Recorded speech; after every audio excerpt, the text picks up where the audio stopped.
નમસ્કાર, આપ જોઈ રહ્યા છો સીએનસીસી ગુજરાત। હારીજ તાલુકાના અડિયા ગામે ચંદ્રુમણા ચોકડી ખાતે તેના મામાના ઘરે રહેતી એક યુવતીના ઘરમાં ગામના જ એક યુવાને પ્રવેશ કરીને તેની આબરૂ લેવાના ઈરાદે બાથે પડીને તેનો ડ્રેસનો ઉપરનો ભાગ ફાડી નાખ્યો હતો અને જબરદસ્તી કરવાનો પ્રયાસ કરવામાં આવ્યો હતો। તેમને છોડાવવા વચ્ચે પડેલા વ્યક્તિને પણ બાથે પડીને તેના પણ કપડા ફાડી નાખ્યા હતા અને નખથી ઈજાઓ કરી હતી।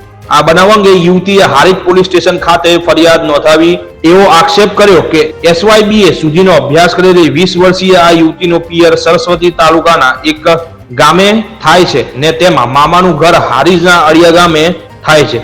આ યુવતી નાનપણથી તેના મામાના ઘરે રહેતી હતી। તે દરમિયાન તેને ગામમાં જ નરેશજી સાથે પ્રેમ સંબંધ બંધાયો હતો ને તેઓ બંને માતા પિતાની વિરુદ્ધમાં જઈને 12 મહિના પૂર્વે પોતાની રીતે પ્રેમ લગ્ન કરી નોંધણી કરાવી દીધી હતી। આ લગ્ન બાદ યુવતીએ તેના મા બાપ બોલાવતા ન હોવાથી તે તેના મામાના ઘરે જ રહેતી હતી ને સાસરીમાં જ જતી હતી। તે જ્યારે તેના મામાના ગામમાં રહેતી ત્યારે ગામના ગુગાજી યુવતીને ખરાબ નજરે જોઈને ગંદા ઈશારા કરી તેને અડબલા પણ કરતો હતો। તેની સાથે સંબંધ રાખવા જણાવતો પણ યુવતી તેની સાથે કોઈ સંબંધ રાખવા માંગતી ન હતી, જેથી કરીને યુવતીએ હારીજ પોલીસ સ્ટેશનની અંદર ગુનો નોંધાવી FIR દર્જ કરાવી હતી। Bureau chief CNCC Gujarat, Patan.